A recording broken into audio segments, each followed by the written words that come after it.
In the war-ravaged countryside of eastern Prussia, 1778, a small village named Kallendorf lay buried in fog and fear, isolated and untouched by time.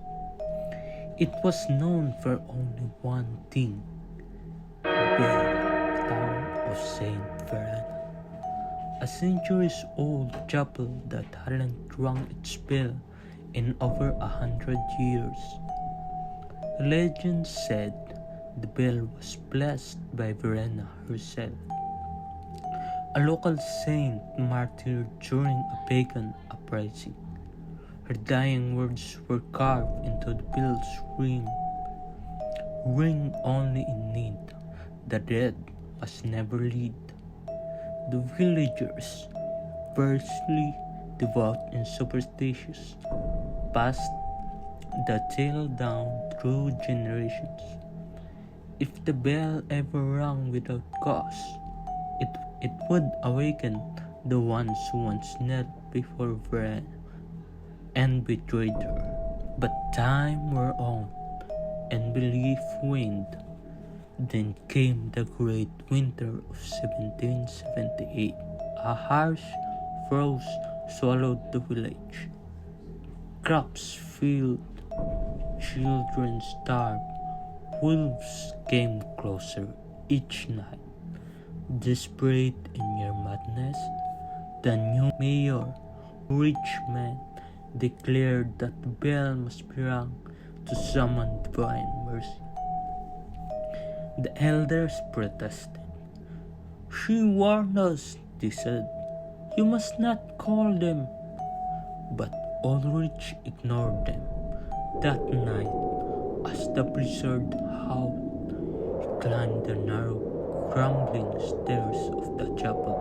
He pulled the old rope, brittle as bone, and rang the bell of Saint Verena. Once, twice, a third time, its deep metallic tone echoed through the woods and over frozen graves. For a moment, silence. Then came the knock at his door. Ulrich opened it to a figure wrapped in black robes, face hidden beneath a veil. A woman, mute, pale as ice. She handed him a candle and whispered, "Follow." He obeyed, enchanted, chilled, unable to resist. She led him through the forest, past withered trees and abandoned shrines, deeper past the boundary stones carved by the village founders, stones meant to keep something in. They reached an open pit, steaming in the cold night. From it, voices rose, chanting in dead languages, echoing prayers that whispered in the streets. I recognized some of them: ancestors, priests, even Verena herself, crying out as flames swallowed her. Ulrich turned to flee, but the woman was gone. Only the candle remained, and from the pit, hands emerged, skeletal, burned, rope and rot.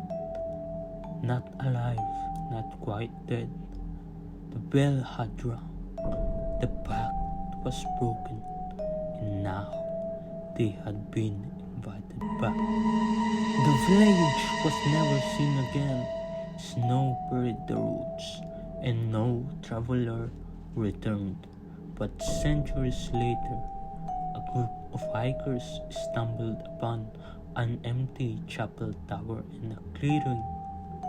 Inside was a single bell, unmarked by rust, untouched by time.